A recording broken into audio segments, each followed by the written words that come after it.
Oh yeah, isn't this fun? Got some clues instead of news. Cowboy Roy Rogers here.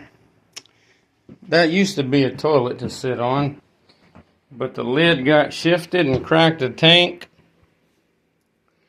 And the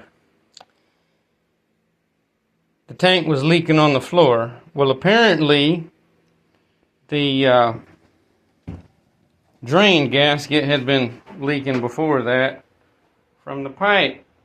Supposed to have a good seal between there, and apparently it just really didn't. So I had a little seep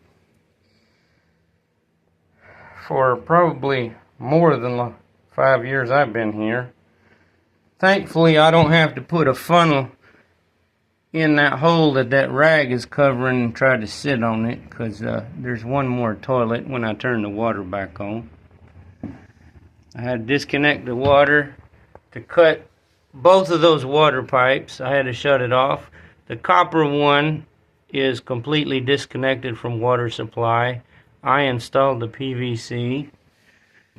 This here piece of plywood needs replaced because this is what the toilet was sitting on. Yay! No wonder it was leaning against the wall so hard.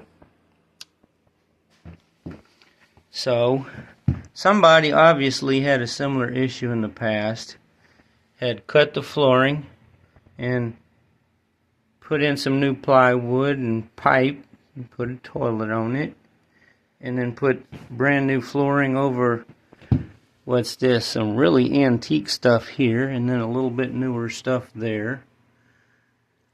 And then the floor I'm standing on is the only flooring in the house of linoleum that kind of looks nice.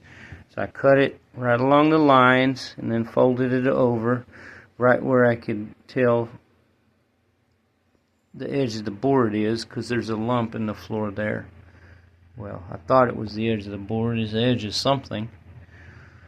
I'm going to try to pull these 2 layers of plywood out and replace it. And put a 3-inch drain connection to reconnect the pipe. And put a different toilet that I'm replacing the hardware in, because I had some extra ones out of a mobile home that I stripped down. So yeah, this is what you do when you have no work to earn money. You try to save money by doing it yourself. How many thousands would it cost a plumber and carpenter and whoever else to do this crap? Anyway, it is what it is. Let's pray it turns out well, because it's got to be repaired for me or anybody else.